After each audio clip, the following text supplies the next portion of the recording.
So yesterday, Miss Sharon did a fabulous job with the budgeting class and the goal setting. We had a great time, a great time. Somewhere during class, one of the young girls said, "Do you mind if we ask where y'all go to church?" And Sharon looked at me and I looked at her, and the appropriate answer always is, "We are the church." See, there was a time in my life that I attended church. I was saved and I had a relationship with Jesus, and I attended regularly. Every Sunday morning, every Sunday evening, on Wednesdays, work with the youth. I was an attendee. And back in those days, there was a situation with my daughter and another child. And then there was conflict between that kid's parents and me. And one Sunday night, I remember being they sat on one pew and I sat on the other pew, but we were both on the last row. And I was in church and I just felt this heaviness, and it was like, oh God, I'm in your house. And I have such disdain for those people sitting basically on the same pew as me. Something's wrong here.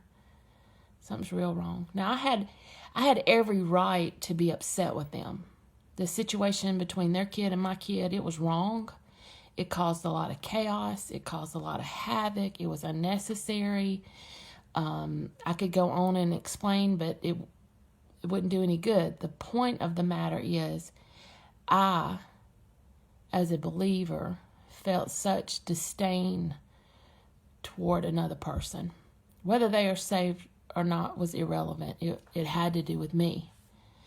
So I go to the altar that evening and I just confess, God, I'm so sorry. I'm so sorry that I have felt this way about one of your beloveds. And I'm asking for you to forgive me. And I'm asking for you to change me. And at that altar, the Lord just kind of put me in a different perspective. He had me to be able to actually pray for the husband, the leader of that household. Up until then, I was just mad at him. Up until then, I was just aggravated. But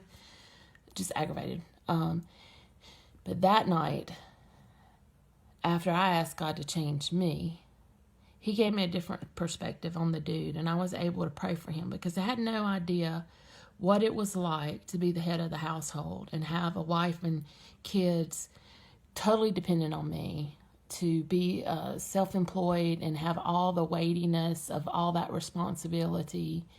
So God gave me a different perspective on the husband, and I was actually able to pray for him instead of about him. And then came the wife. And that one lightened me even more because I didn't know. I had no idea what it would be like to depend on another person for my finances.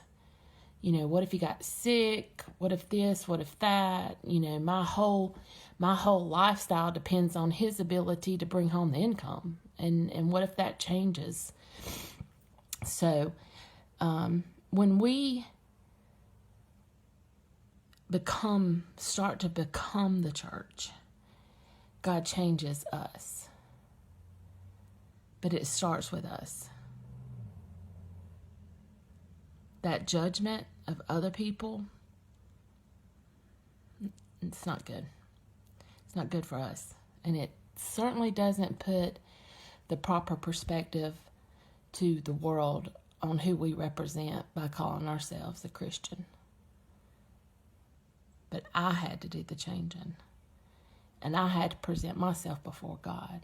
And I had to repent for my ill will. And then He does this wonderful thing and changes us. I really don't know why I felt the need to share that story. That thing, my daughter's 30 now. That thing happened when she was in elementary school. It's been a while. But it was just something to share today. Allow Him to change you. Don't go to church. Be the church.